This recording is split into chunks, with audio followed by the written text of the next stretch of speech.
The DNC in 2024, last summer, you called President Trump, and this is a quote, a direct threat to democracy. Do you stand by that? I do. I think that, he has created a cult within the Republican Party that has turned, and look, I think the threat is you have to look no further than what's going on in the court system.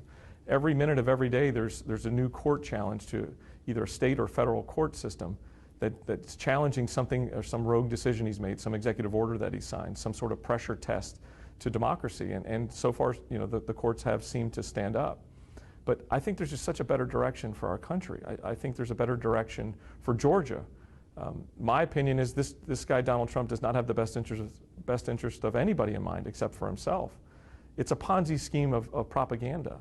And unfortunately, too many people have been following it and not holding him accountable for the dangerous, reckless, corrosive, toxic, I could go on, environment he's built around politics. When you talk about people who support him, not so long ago, you were one of those people. You were a Republican when you served as lieutenant governor, and you supported his candidacies for many years.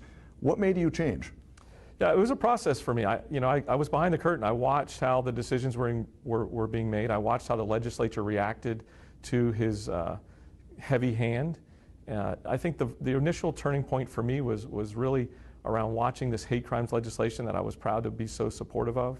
I spent time talking to the Democrats and spent time talking to Ahmaud Arbery's mom and understanding how important a hate crimes piece of legislation was, and watching the Republican pushback initially to that bill. Now, fortunately for us, we were able to work with a bipartisan coalition to pass that bill, but that was a really big turning point for me, along with the stealing of the 2020 election, along with just the visceral divide that continued to follow Donald Trump and all of his supporters. And look, this is no mystery. I've written about this many times. My main mantra of being in elected office is to love my neighbor, is to look for opportunities to love my neighbor. And it just quite honestly became so hard as a Republican to do that. I didn't have enough tools, or there was too many asterisk marks. As a Democrat, as a proud Democrat, I now stand here able to use more resources to be able to help those that are in need and to be able to put Georgia on a better pathway forward.